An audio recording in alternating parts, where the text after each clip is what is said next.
Bentornati a Start in Six, la nostra vetrina sulla pallavolo che al femminile ha visto un turno decisamente spettacolare ed equilibrato che ha confermato una supremazia, sancito ben 2 rinascite e acceso già la lotta per gli ultimi posti della Serie A1 Tigotà.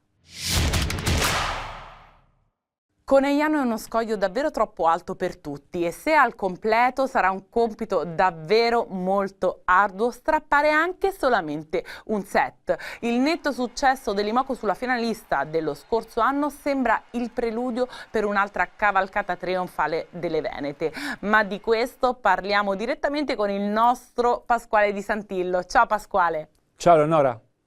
Pasquale, la sesta giornata può davvero essere un primo inequivocabile segnale di una corsa tricolore che ha già una chiara candidatura? È decisamente troppo presto per dirlo e comunque non è una novità che Conegliano fosse già dall'inizio della stagione la favorita per lo scudetto. Certo, ora vederla al completo con la nuova diagonale di schiacciatrici finalmente in campo da titolari, e parliamo di 2 fenomeni come Gabby e Zu, rende meglio l'idea di quello che in casa di Moco hanno costruito e anche regala un'idea di potenziale anche difficile da valutare nella sua interezza. Sta di fatto che contro Scandicci, finalista scudetto dello scorso anno, la squadra di Santarelli ha dato spettacolo, piegando la resistenza delle toscane che hanno lottato fino ai vantaggi nel secondo e nel terzo set, persi a 23-28. Gabby e Hack superano nel primo set con 17 punti in 2 per poi chiudere rispettivamente a 19 e 27 con la svedese top scorer e la brasiliana MVP dell'incontro, su un'Antropova da applausi, 26 punti a sua volta, ma troppo sulla contro l'Armata Veneta che ha avuto anche l'ex Zu in doppia cifra con 10 punti. Onestamente bisogna ricordare che a Scandicci mancava la parrocchiale e la Carol invece era a mezzo servizio e ci è voluta una prestazione superlativa del libero azzurro De Gennaro per completare l'opera da parte di Conegliano. Un successo che conferma la leadership solitaria delle Venete in classifica con 2 punti di vantaggio su Novara e 4 su Milano. Ligoro infatti riesce a tenere il ritmo della capolista andando a vincere sul difficile campo di Firenze per la prima volta senza la Bekis in palleggio partita per gli States e con la Agrifoglio titolare. Novara a sua volta ha tenuto a riposo la Tolok puntando sull'opposta americana Mims che ha retto il confronto con 17 punti sostenuta da Ishikawa, 16 Squarcini, 13 e Lex Asmeyer 12 e 57% di efficienza ricezione. La squadra di Bendandi comunque ha lottato per tutta la partita pareggiando l'iniziale del vantaggio di Novara e per poi cedere agli altri 2 parziali a 21 e 18 con Nervini 19, Butican 12 e la solita Malual a 18. La Nomia Vero Volley in Milano resta comunque a ridosso di Conegliano grazie al successo di Perugia e dopo una settimana in cui si sono rincorse le voci sul futuro della Egono che molti hanno dato per vicina ad accasarsi al VfB Bank Istanbul.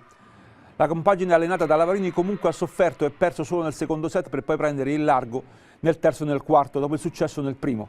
Una Milano brava a sfruttare la vena olimpica della Silla, top scorer con 17 punti che ha avuto nella giovane Kurtagic 15 punti di cui ben 6 muri, una validissima spalla insieme alla danese e alla Dalderop entrambe a 12.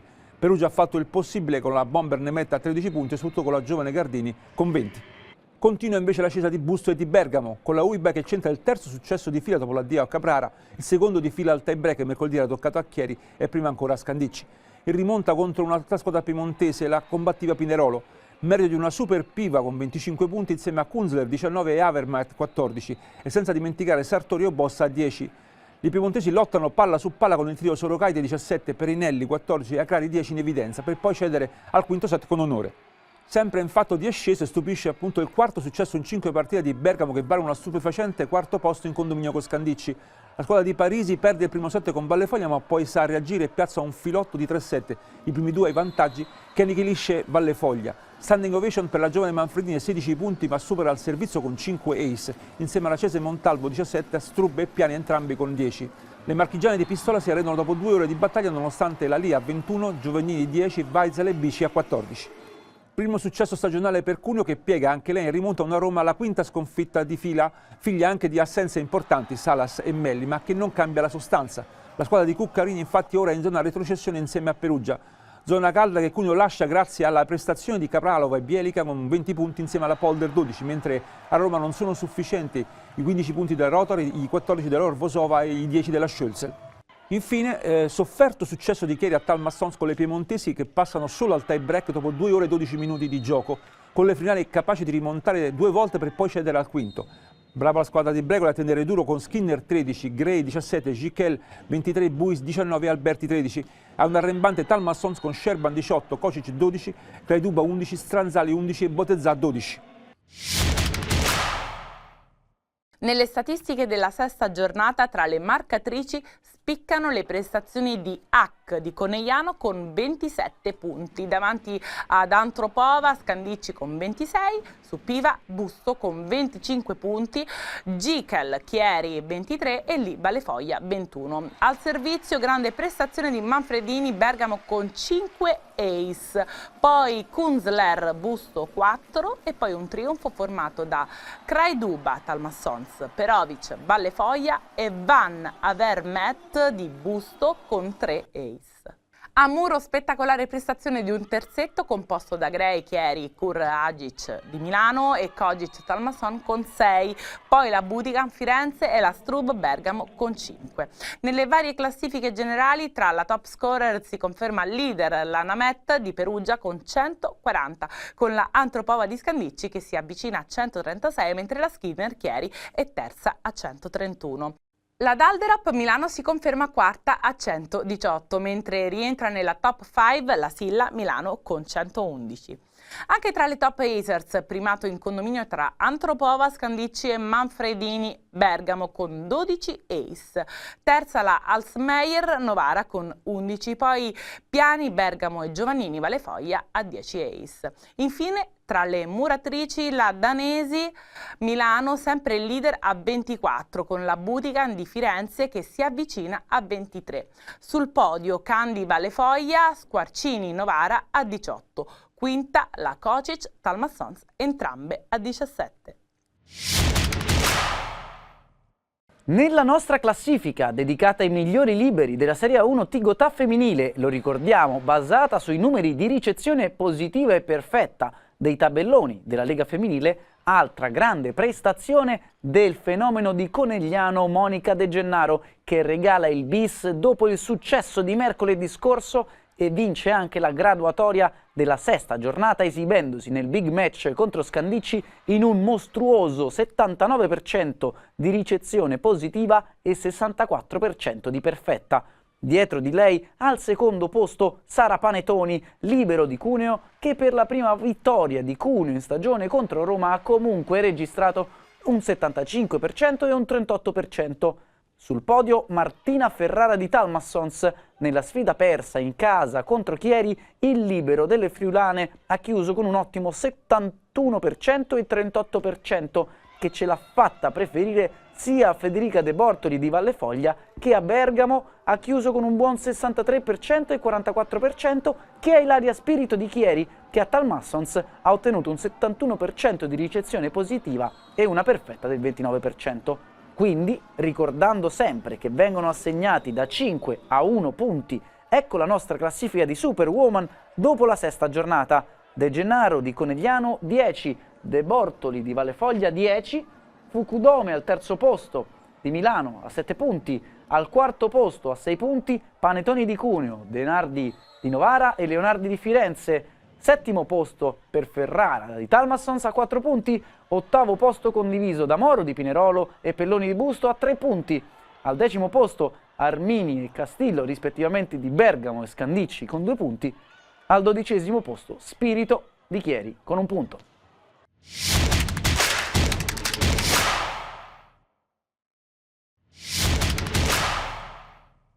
Piacenza in testa da sola, Perugia carattere da grandissima e Modena in fase di decollo. Sono questi i 3 verdetti della sesta giornata della Superlega Credenbanca ed è proprio di questo che andiamo a parlare con il nostro Pasquale Di Santillo. Ciao Pasquale. Ciao Leonora.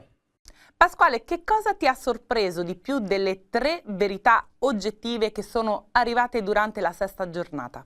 Sicuramente la terza, perché il successo di Modena in casa di Verona, cioè la quarta forza del campionato della Superlega Credenbanca, ha un significato enorme, tanto più perché c'è entrato con l'assenza totale di David Schibba, nemmeno al referto per un virus gastrointestinale che lo ha tenuto ai box, lui che peraltro stava faticosamente rientrando. Insomma, se la squadra di Giuliani è riuscita a passare su un campo caldissimo di fronte al solito immenso Keita 31 punti, sostenuto da Zovonorok 16 e Cortesia 12, in queste condizioni significa che il lavoro in profondità che Giuliani sta portando avanti dallo scorso anno sta cominciando a produrre risultati molto importanti.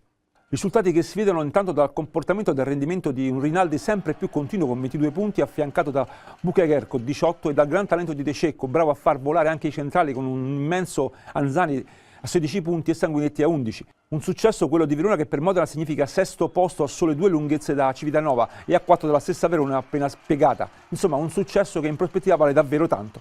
Sempre più maturo intanto il comportamento di Piacenza che si conferma prima forza del campionato, stavolta in solitaria, e con la sesta vittoria di fila stende una Milano in evidente difficoltà e praticamente mai in partita. Priva ancora di Kovacevic, ma con un Mandiraci in grande spolvero 12 punti, la squadra di Anastasi con Mar 14 e Romano 11 ha avuto zero problemi a piegare un'Allianz che ha chiuso il terzo parziale a 17, con il solo Luati in doppia cifra a 16, Regis è fermato a 7. Diverso invece il discorso di Perugia che quasi sembra divertirsi a mettersi in difficoltà da sola per trovare stimoli forti e si costringe a una rimonta davvero molto complicata da 0-2 con una comunque grande Civitanova, da applausi per una prestazione di grande intensità. La distrazione del secondo set perso ai vantaggi poteva costare caro alla Sir, che però è stata brava a ribaltare la situazione contando anche sul rientro a mezzo servizio di Giannelli e sulla vena degli suoi attaccanti, Plotinski 13, Bentara 11 e soprattutto Ishikawa 21 punti MVP dell'incontro, con Russo a 10. Civitanova si è illusa, ha provato a reggere il confronto soprattutto a muro, 14 punti marchigiati in questo fondamentale, ma nulla ha potuto contro lo strapotere degli Umbri. Bella la prova di Lagumzia a 25 punti, ma Loepchi 9 e Bottolo 8 non sono riusciti ad andare in doppia cifra.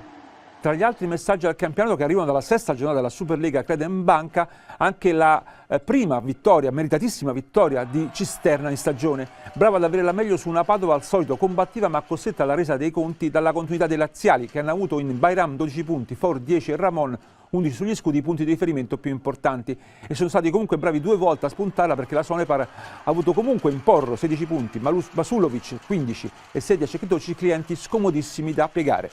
Trento a sua volta ha dovuto sudare non poco per passare a Grottazzolina, capace di andare addirittura in vantaggio per poi cedere al quarto set perso comunque a 23. Grande prova di Micheletto, 25 punti, sostenuto da Magalini, 15 sostituto di Lavia. Garzia 12 e Flavio 10. I marchigiani le hanno provate tutte con Tatarov 13, Kvanciger 17 e Antonov 12, ma si sono dovuti arrendere alla qualità dell'Itas. Successo sofferto infine, ma meritato per Monza che ha piegato Taranto solo al tie break con l'aggiunta della brutta notizia di Guantoregna costretto a riposo per almeno 5 settimane per una capsulite alla spalla destra. La squadra di Eccheri ora condivide il penultimo posto con Cisterna ma è sembrato comunque in crescita. Ha condotto la gara fino al 2-0, poi ha rallentato un po' troppo subendo la rimonta dei pugliesi, comunque poi piegati a 9 nel quinto decisivo set. Buone prestazioni per Zaitsev, 11 punti, Zvark 12, Rors 10 e Martilla 12. Mentre Taranto ha avuto tanto da Lanza 21, Gironi 16, Alonso e Ofer 12 e Dier 11. Nelle classifiche di rendimento generali della Superlega Credenbanca, dopo la sesta giornata, tra i marcatori continua il dominio del Maliano di Verona, Keita con ben 139 punti, che ora precede Micheletto di Trento, risalito in seconda posizione a 117 punti. Sul podio Masulovic di Padova con 105, mentre Reggers di Milano scende al quarto posto con 104 punti.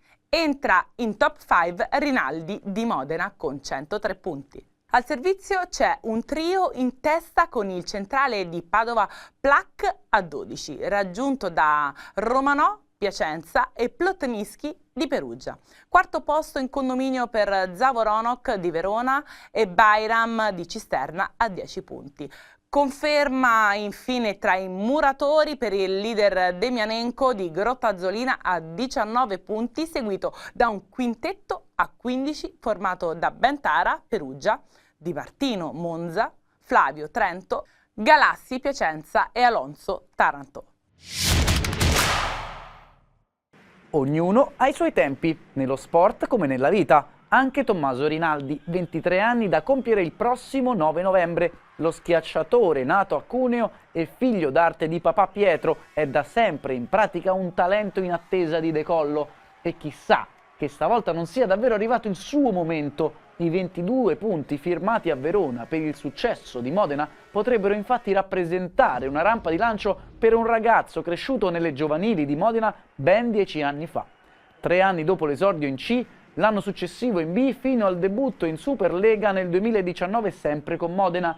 Nel 2021 gioca un anno a Cisterna dove riesce a fare un altro step di crescita, mentre con la maglia azzurra si prende soddisfazioni importanti come l'oro ai mondiali Under 19 e Under 21 e l'argento agli europei 2020 e in quelli Under 22, togliendosi anche la soddisfazione di vincere alcuni premi personali. Il tutto si intende senza dimenticare il successo in Coppa CEV dell'aprile 2023, sempre con la maglia giallo-blu. Adesso che è entrato nella top 5 dei marcatori dopo 6 giornate della Superlega Credenbanca, comincia a dare segnali di continuità importanti che sicuramente faranno piacere anche al CT De Giorgi in chiave nazionale maggiore. La stagione in crescita di Modena con il tecnico Giuliani gioca a suo favore e il decollo è assicurato. Appuntamento a venerdì prossimo, sempre qui su Starting Six, per parlare insieme della 7ª giornata di campionato, nella quale sicuramente non mancheranno altri scontri diretti davvero interessanti. Alla prossima!